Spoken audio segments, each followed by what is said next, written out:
اچھا تو آج ہم ایک بڑی دلچسپ کتاب کے بالکل ابتدائی حصے پر گہرائی سے بات کر رہے ہیں۔ جی ایک ایسی کتاب جو لگتا ہے اپنے وقت سے بہت آگے تھی، نیل پوسٹ مین کی مشہور زمانہ کتاب amusing ourselves to death. بالکل خاص طور پر ہم اس کے 20ویں سالگرہ ایڈیشن کا تعارف جو ان کے بیٹے اینڈریو پوسٹ مین نے لکھا ہے اور خود نیل پوسٹ مین کا جو اصل پیش لفظ تھا اس کا جائزہ لیں گے۔ ٹھیک مقصد یہ ہے کہ ان حصوں کی روشنی میں کتاب کے بنیادی خیالات کیا ہیں، مصنف کیا سوچتے تھے، اور آج کے دور میں کیا یہ اب بھی اہم ہے۔ جی ہاں اور شروع میں ہی ایک بڑا تضاد سامنے آ جاتا ہے جو پوری بحث کا آپ کہہ لیں رخ متعین کرتا ہے نا۔ بالکل، وہ جارج آرویل بمقابلہ ایلڈس ہکسلے والا۔ جی، مستقبل کے بارے میں دو بالکل مختلف ڈراؤنے خواب، 1984 بمقابلہ بریو نیو ورلڈ۔ بالکل، اور یہی تضاد خاص طور پر پیش لفظ میں کتاب کی بنیاد ہے۔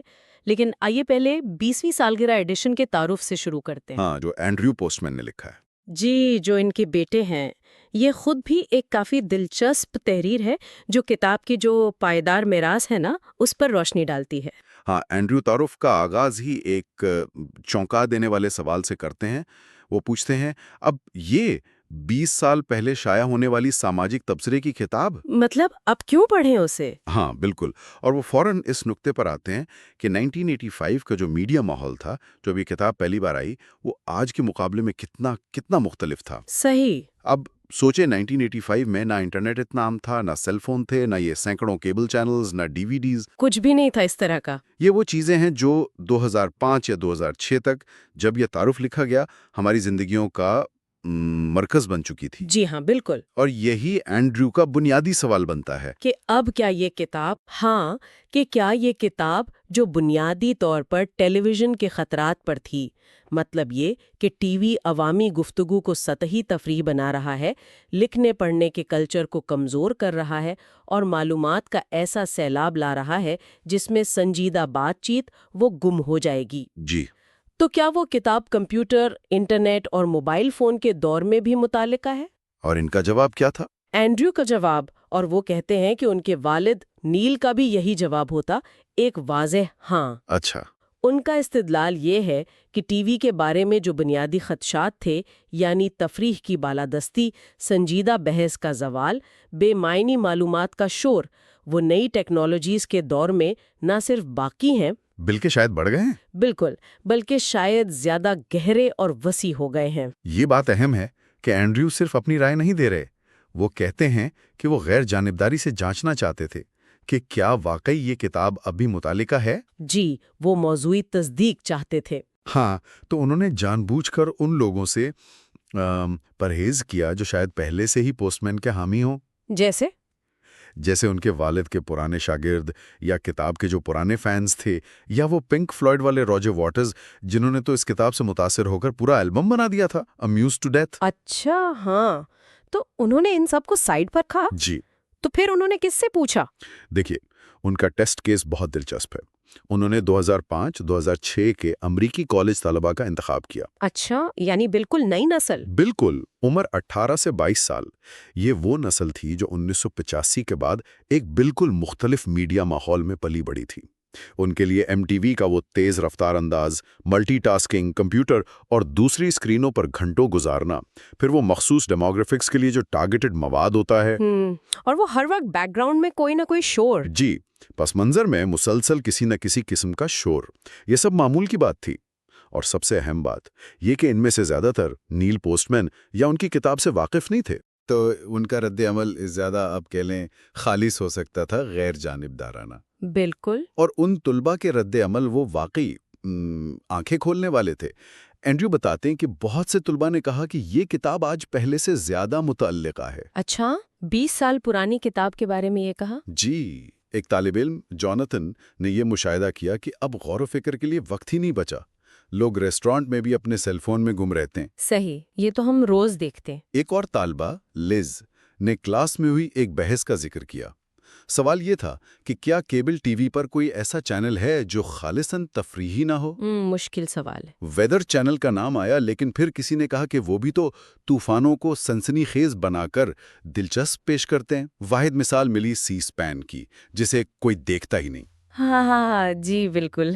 اور ایک اور طالبہ کیرا نے یہ بھی کہا کہ اب تو کالج کے پروفیسروں کو بھی اچھا نہیں سمجھا جاتا اگر وہ کلاس کو محظوظ نہ کر سکے۔ یعنی پڑھانے کے ساتھ ساتھ انٹرٹین بھی کرنا ضروری ہو گیا ہے۔ جی، یہ نقطہ پوسٹ مین کے اس بنیادی خیال سے بالکل جڑتا ہے کہ تعلیم بھی تفریح بنتی جا رہی ہے۔ اچھا، ایک اور طالب علم کا ذکر ہے بین، جسے اس کا پروفیسر کلاس کا شکی کہتا تھا۔ ہاں، اس نے کیا کہا؟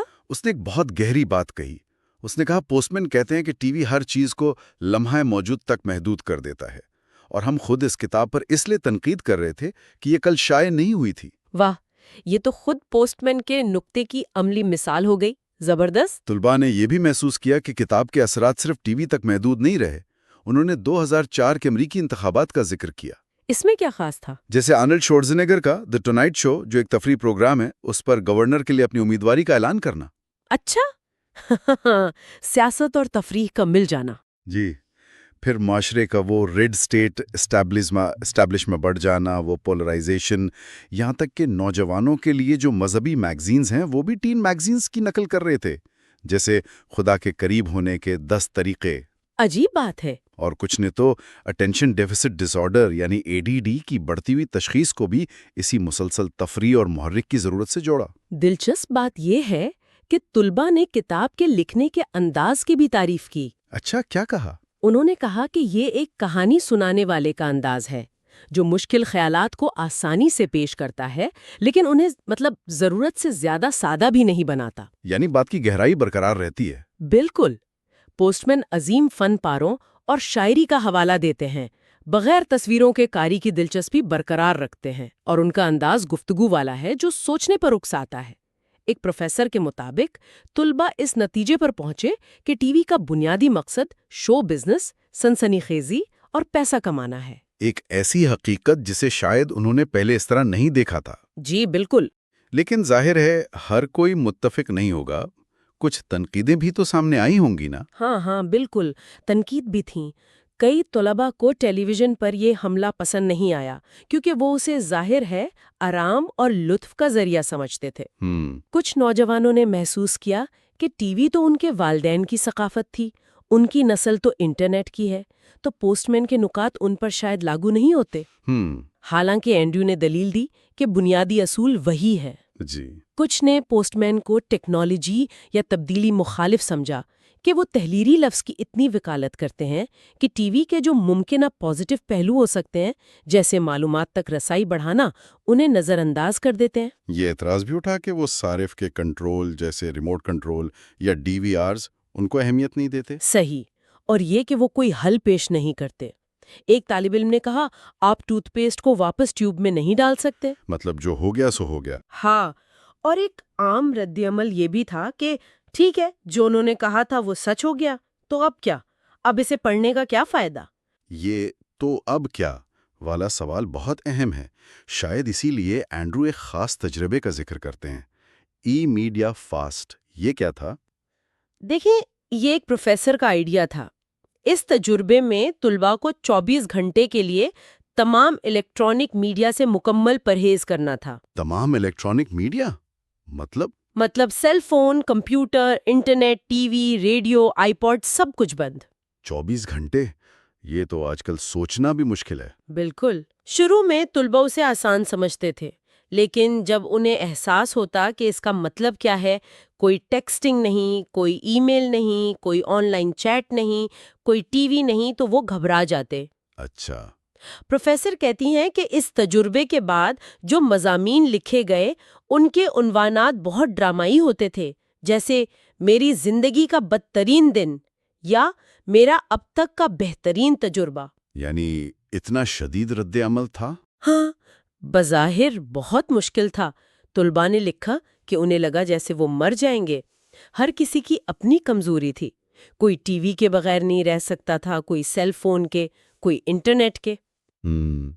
لیکن اس تکلیف کے باوجود کیا کچھ مثبت بھی نکلا؟ ہاں، انہوں نے ایسے کام کرنے کے لیے وقت نکالا جو وہ برسوں سے بھول چکے تھے، جیسے کسی دوست سے ملنے پیدل جانا، آمنے سامنے بیٹھ کر لمبی گفتگو کرنا۔ ایک طالب علم نے لکھا، میں نے ایسے کام کرنے کا سوچا جو میں نے پہلے کبھی سوچے بھی نہیں تھے۔ تو اس 24 گھنٹے کے روزے کا ان پر دیر پا اثر ہوا؟ جی، کچھ نے تو خود سے مہینے میں ایک دن ایسا کرنے کا ارادہ بھی کیا۔ تو اینڈریو اس تجربے کو کتاب سے کیسے جوڑتے ہیں؟ وہ کہتے ہیں کہ یہ کتاب اور یہ ای میڈیا فاسٹ دونوں عمل کی دعوت ہے، ایک نصیحت ہے، اور اس بے معنی بے اثر معلومات کے سیلاب کے خلاف ایک جوابی حملہ ہے۔ نیل پوسٹ مین تاریخ اور تہذیب پر ٹیکنالوجی کے اثرات کو بہت گہرائی سے سمجھتے تھے، اور وہ مسلسل چوکسی اور شعوری مشغولیت پر زور دیتے تھے۔ تو اینڈریو اس تعارف کے ذریعے گویا یہ ذمہ داری نئی نسل کو سونپ رہے ہیں۔ بالکل۔ اینڈریو نے 1985 کے بعد سے ہونے والی کچھ خاص تبدیلیوں کا بھی ذکر کیا ہے جو ان کے خیال میں پوسٹ مین کے دلائل کو مزید تقویت دیتی ہیں۔ جی ہاں، انہوں نے کئی نکات اٹھائے، مثلاً نوجوانوں میں خبریں دیکھنے یا پڑھنے کا رجحان کم ہو گیا ہے۔ یہ تو ہے۔ نیوز اور انٹرٹینمنٹ کے شعبے آپس میں بری طرح گڈمڈ ہو گئے ہیں۔ وہ جان سٹیورٹ والی مثال بہت مشہور ہے، جب وہ CNN کے کراس فائر شو پر گئے اور میزبانوں کو کھری کھری سنا دیں۔ ہاں، کہ آپ لوگ سنجیدہ بحث کو خراب کر رہے ہیں۔ بالکل۔ پھر ساؤنڈ بائٹس، یعنی خبروں میں جو چھوٹے چھوٹے کلپ دکھاتے ہیں وہ پہلے سے بھی زیادہ مختصر ہو گئے ہیں، جس سے سیاق و سباق ختم ہو جاتا ہے۔ جی، فاکس نیوز جیسے چینلز کا عروج ہوا ہے جو ایک خاص نظریاتی زاویے سے خبریں پیش کرتے ہیں۔ میڈیا کمپنیوں کا ارتکاز بڑا ہے، مطلب کم کمپنیاں زیادہ میڈیا کو کنٹرول کر رہی ہیں۔ جنگ کی تصویروں کے ہینڈلنگ کا بھی ذکر ہے۔ ہاں، کہ جنگ کی ہولناک تصاویر کو اکثر سینسر کیا جاتا ہے۔ کمپیوٹر گیمز کے گرافکس بہت زیادہ حقیقت پسندانہ ہو گئے ہیں۔ آن لائن کمیونٹیز تو بنی ہیں، لیکن حقیقی آف لائن کمیونٹیز کمزور ہوئی ہیں۔ اسکولوں کو وائر کرنے پر بھی بہت زور ہے۔ جی، گویا ٹیکنالوجی ہی تعلیم کا حل ہے۔ اوسط امریکی اب بھی روزانہ 4.5 گھنٹے ٹی وی دیکھتا ہے، اور بچوں میں موٹاپے کی شرح میں تشویشناک اضافہ ہوا ہے۔ یہ سب تبدیلیاں واقعی قابل غور ہیں، لیکن اینڈریو کے مطابق نیل پوسٹ مین کی اصل طاقت ان کے جوابات میں نہیں بلکہ ان کے سوالات میں تھی۔ وہ کون سے سوالات ہیں؟ دیکھیں، وہ کہتے ہیں کہ نیل پوسٹ مین ٹیکنالوجی کے بارے میں ہمیشہ بنیادی سوالات اٹھاتے تھے جو آج بھی اتنے ہی اہم ہیں۔ مثلاً جب ہم کسی نئی ٹیکنالوجی کے سحر میں مبتلا ہوتے ہیں تو ہم کیا کھو دیتے ہیں؟ کیا یہ ہمیں آزاد کرتی ہے یا قید؟ کیا یہ جمہوریت کو مضبوط کرتی ہے یا کمزور؟ کیا یہ ہمارے رہنماؤں کو زیادہ جوابدہ بناتی ہے یا کم؟ کیا یہ ہمیں بہتر شہری بناتی ہے یا محض بہتر صارف؟ اور وہ سودے بازی والی بات؟ ہاں، کہ ٹیکنالوجی کے ساتھ کیا جانے والا یہ سودا جو ہم پاتے ہیں اور جو کھوتے ہیں، کیا یہ قابل قبول ہے؟ اگر نہیں تو ہم اس پر اپنا کنٹرول برقرار رکھنے کے لیے کیا حکمت عملی اپنا سکتے ہیں؟ تو وہ ٹیکنالوجی کے مخالف نہیں تھے؟ نہیں، بالکل نہیں۔ نیل پوسٹ مین ٹیکنالوجی کے مخالف نہیں تھے، بلکہ وہ اندھے یقین کے مخالف تھے، مطلب بغیر سوچے سمجھے ہر نئی چیز کو قبول کر لینے کے۔ یہ نکتہ بہت اہم ہے، بلکہ وہ اس بات پہ زیادہ فکر مند تھے کہ سنجیدہ چیزوں کو کیسے تفریح بنایا جا رہا ہے نا؟ بالکل۔ انہوں نے خود لکھا تھا، دی اے ٹیم اور چیئرز جو اس وقت کے مقبول کامیڈک ایکشن شوز تھے، ہماری صحت عامہ کے لیے کوئی خطرہ نہیں۔ یہ تو خالص تفریح تھی۔ جی، اصل خطرہ 60 منٹس، آئی وٹنس نیوز اور سیسمی اسٹریٹ یعنی سنجیدہ نیوز پروگرام اور بچوں کا تعلیمی شو ہیں۔ مطلب جب خبریں، سیاست، مذہب اور تعلیم کو بھی تفریح کے پیکج میں پیش کیا جاتا ہے تو وہ اپنی سنجیدگی اور اہمیت کھو دیتے ہیں۔ بالکل۔ اصل خطرہ فضول تفریح نہیں بلکہ سنجیدہ معاملات کا تفریحی انداز میں پیش کیا جانا ہے۔ آخر میں اینڈریو ایک واقعہ یاد کرتے ہیں۔ 1986 میں ان کے والد ABC نیوز کے مشہور پروگرام نائٹ لائن پر تھے، میزبان ٹیڈ کوپل تھے۔ جی، کیا ہوا تھا؟ نیل نے دوران گفتگو کہا کہ ہم یہاں ایک اہم ثقافتی مسئلے پر بات کر رہے ہیں، لیکن ابھی 30 سیکنڈ میں ہمیں کاروں یا ٹوتھ پیسٹ کے اشتہار کے لیے وقفہ لینا پڑے گا۔ ٹیڈ کوپل نے مسکرا کر تصحیح کی، کہا، دراصل ڈاکٹر پوسٹ مین یہ وقفہ 10 سیکنڈ کا ہوتا ہے۔ یعنی بات اور بھی خراب تھی۔ یہ چھوٹی سی بات بھی پوسٹ مین کے نقطے کو واضح کرتی ہے کہ کمرشل ٹی وی کا فارمیٹ سنجیدہ گفتگو کو کیسے ٹکڑوں میں بانٹ دیتا ہے۔ جی، اور اینڈریو اس تعارف کا اختتام ایک سادہ مگر پر امید جملے پر کرتے ہیں، ابھی بھی وقت ہے۔ یہ واقعی ایک طاقتور پیغام ہے۔ اچھا، اس تعارف کے بعد اور اصل پیش لفظ سے پہلے کتاب میں 1985 کے دور کے کچھ حوالوں کو سمجھنے کے لیے ایک مختصر سیکشن ان 1985 بھی شامل کیا گیا ہے۔ 1985 کا امریکہ کیسا تھا؟ تقریباً 240 ملین آبادی، سرد جنگ عروج پر، رونلڈ ریگن صدر تھے، اور T V per ڈائلس، dynasty, the a team جیسے شوز بہت مقبول تھے۔ جی، نیٹ ورک نیوز اینکرز جیسے ڈین ریڈر، ٹام بروکاؤ، پیٹر جیننگز یہ بہت بااثر شخصیات تھی۔ میک کمپیوٹر نیا نیا آیا تھا، یو ایس اے ٹوڈے اخبار کچھ سال پرانا تھا، اور ایم ٹی وی ایک بڑا ثقافتی رجحان بن چکا تھا۔ تو یہ وہ دنیا تھی جس پر پوسٹ مین تبصرہ کر رہے تھے۔ بالکل، یہ سیاق و سباق پیش لفظ کو سمجھنے میں مدد دیتا ہے۔ تو اب ہم آتے ہیں نیل پوسٹ مین کے تحریر کردہ اصل پیش لفظ کی طرف۔ جی، جو کتاب کی روح ہے۔ صحیح۔ پوسٹ مین پیش لفظ کا آغاز ایک نہایت دلچسپ مشاہدے سے کرتے ہیں۔ وہ کہتے ہیں کہ مغربی دنیا، خاص طور پر امریکہ، جارج آرویل کے ناول 1984 کے خوف میں مبتلا تھی۔ سب 1984 کا انتظار کر رہے تھے۔ ہاں، سب کی نظریں 1984 کے سال پر لگی تھیں کہ کب آرویل کی پیشین گوئی پوری ہوگی، یعنی کب ریاست مکمل کنٹرول حاصل کر لے گی، نگرانی ہر جگہ ہوگی اور سچائی کو دبایا جائے گا۔ اور جب 1984 آیا اور گزر گیا، اور ایسا کچھ بڑے پیمانے پر نہیں ہوا تو لوگوں نے سکھ کا سانس لیا۔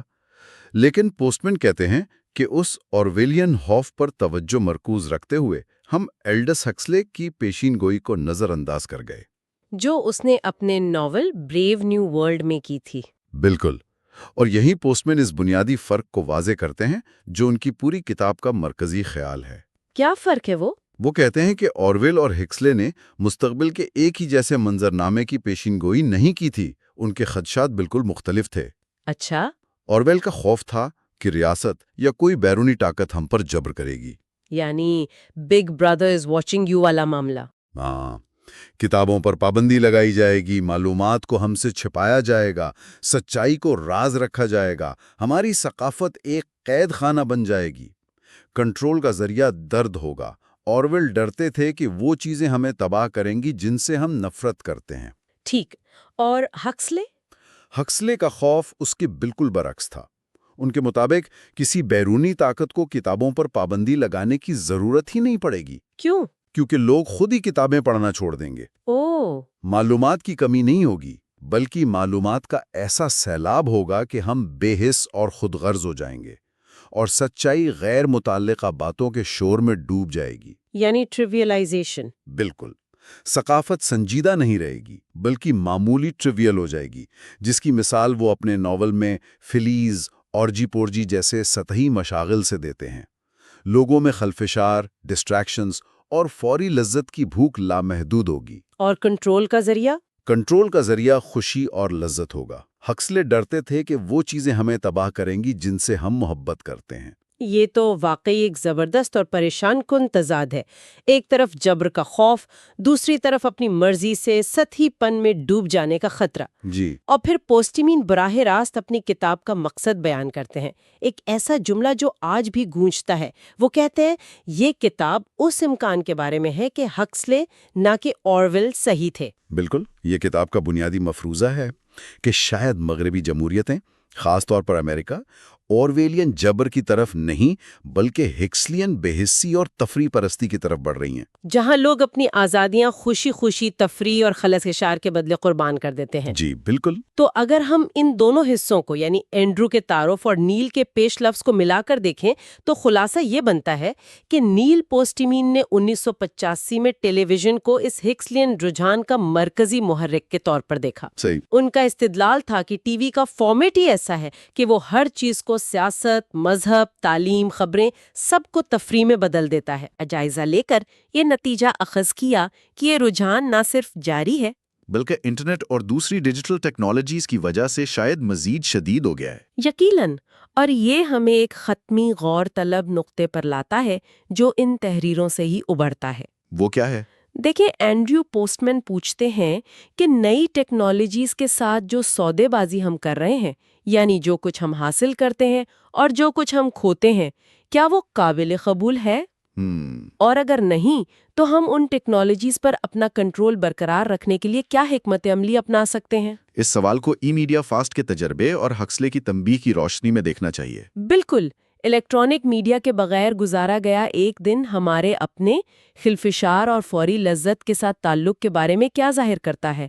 کیا یہ ہماری توجہ مرکوز کرنے، گہرائی میں سوچنے یا بامانی گفتگو اور عمل کرنے کی صلاحیت کو متاثر کر رہا ہے؟